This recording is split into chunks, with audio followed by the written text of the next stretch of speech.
Hi everybody, welcome back to my channel. Today we're going to do a DIY Dollar Tree Hostess gift. And we're going to make a fake apple pie. We're going to use a pie pan from the Dollar Tree. This entire project is just going to be under $3 or $4. We're going to use some tooling. I got tooling off of this skirt, but there is a Christmas skirt out in case you want to use red. And then I found this piece of felt at the Dollar Tree. Found out later that it was not from the Dollar Tree, but it's called Cashmere Tan, and it's from Go Create. I heard it was from Dollar General, but I'm not sure. And then we're going to use some potpourri from the Dollar Tree. Now, you'll also need your glue gun. In hindsight, I wouldn't use the potpourri from the Dollar Tree. I mean, it doesn't smell like apple cinnamon. I'll just say that. I don't think it has a very appealing smell to me, but, you know, to each his own. But definitely check out your potpourri before you hand this to your hostess. But basically, you just want to dump it into the pie pan. I love the potpourri that has color. Even though a baked apple pie isn't red, it does give a nice contrast against the crust, quote-unquote crust. So what we're doing is we're we're cutting the mesh away. We need some of this tooling. The tooling that they sell in a roll isn't wide enough, but you could always glue it down the middle underneath the middle pastry if you can't find a skirt to use as well. And you'll get much more bang for your buck as far as tooling is concerned, like if you wanted to make multiples of these. Okay? At first, I meant to apologize for my throat. I'm a little hoarse. Forgive me. But I wanted to make sure I got this DIY out to you guys. So what we're going to do is just put a little glue on the pie pan and lay the piece of tooling down. Then cut it to fit. It does stretch quite a bit on these skirts as opposed to the roll. They do stretch, but not quite as much. And then we're going to glue opposite sides, just like whenever we're doing anything.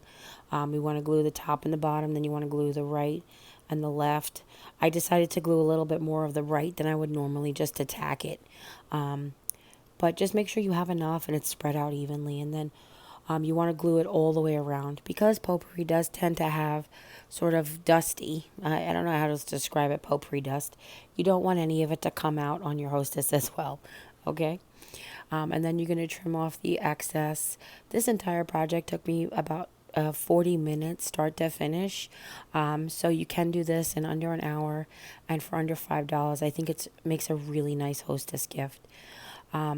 This felt was 10 cents at the Dollar Tree when I found it. The lady had to the manager had to program it in. But I think that you can get a piece of felt for like 20 cents at the craft store. So this still even comes under a really good price tag. So what we do is we're taking a pinking shear. Now this is optional. I have a pinking shear. If you don't have one, your crust doesn't have to be pinked. But what we're doing is we're just going to cut one long strip. They're about a ½ inch wide, depending on the piece of felt that you get and look you're going after.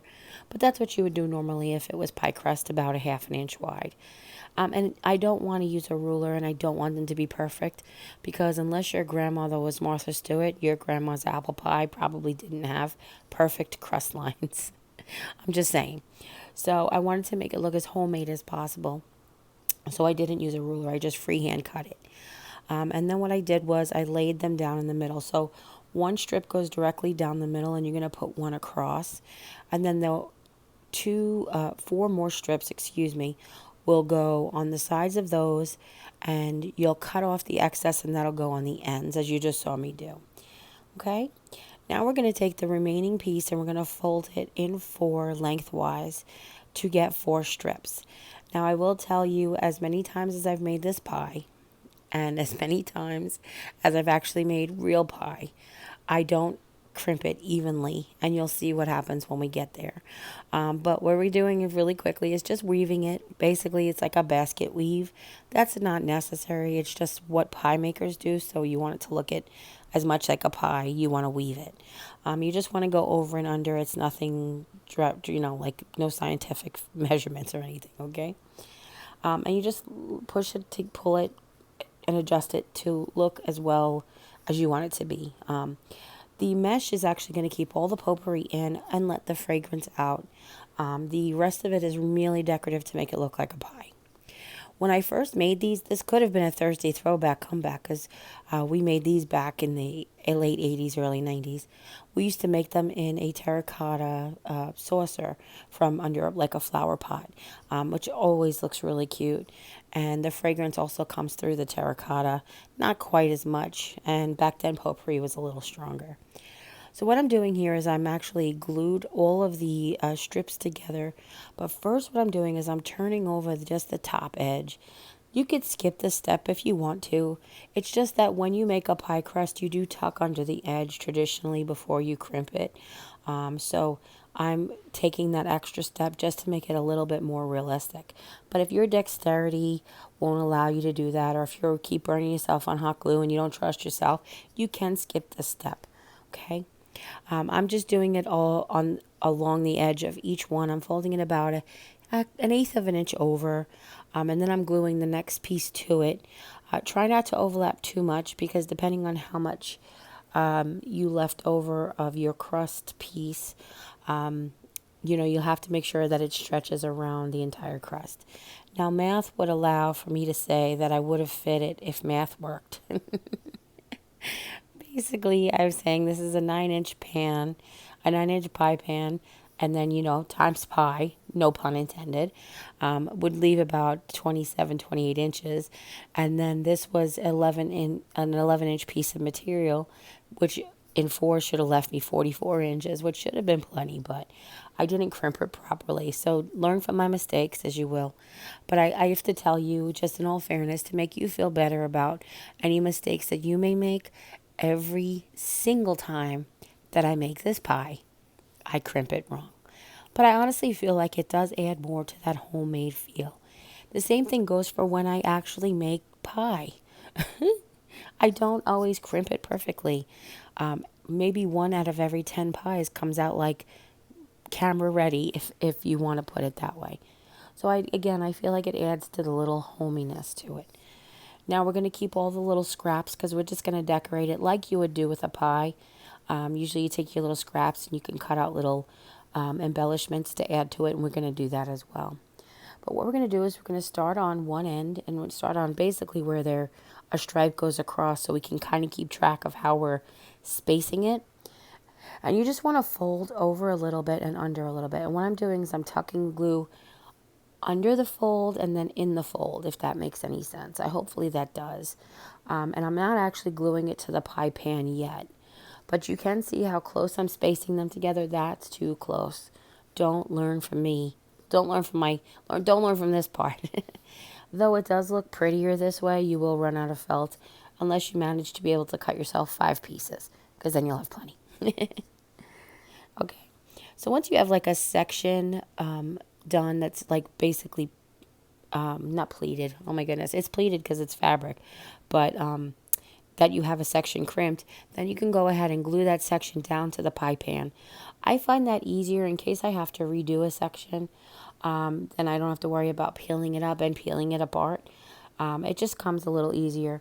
You can lay it down, and also you could stretch it. So say I actually pleated a section and it didn't quite fit, I could always pull it in closer to the pie to give it a little bit more slack. Again, please forgive me. Every once in a while I hear my voice crack. And I feel so bad for those of you who are like, I just love your voice. It's so soft and gentle. And I'm like, maybe not today. So this is Gorilla hot glue I'm using, but really you could use any hot glue for felt. I have my my glue gun set on low temp, because with fabric it doesn't need to be high temp, and you won't risk burning yourself even that much better. Now I will tell you, with felt, if you clean off glue, it does leave like a spot, but you can always go back with like your hair dryer or whatever you use, or you can just very carefully trim it away, or you could just tell your hostess, look, I made it, be happy. That's what I would do if it was my sister's. I'd be like, look what I made you, it's not perfect, love it anyway.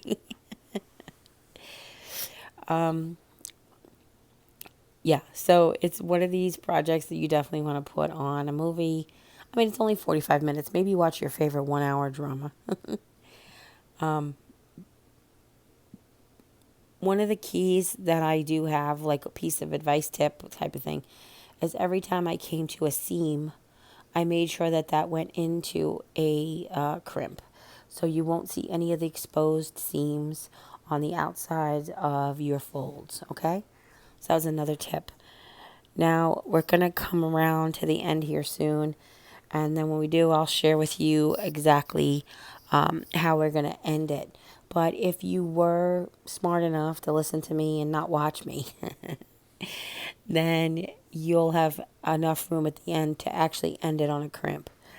I will not. So I'm letting you know ahead of time. But I will show you how to do it, how to end it, if that is what happens to you. Because, of course, you know we want to make the mistakes so you don't have to, pretty much. So as you can see now, I'm starting to really spread out the crimps. But had I planned it better, I think that like a 1.5 inch spacing, I think is the right amount of measurement. And that's the space between crimps, basically the edge of one crimp to the beginning of another. It ended up being about 2 inches here at the end. It started out being about 1 inch and ended up being about 2 inches. So I'm thinking 1.5 probably would be perfect if you're into measuring.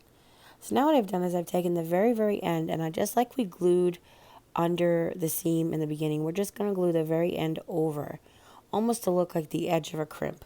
And then we're just going to glue it down on top of where we started.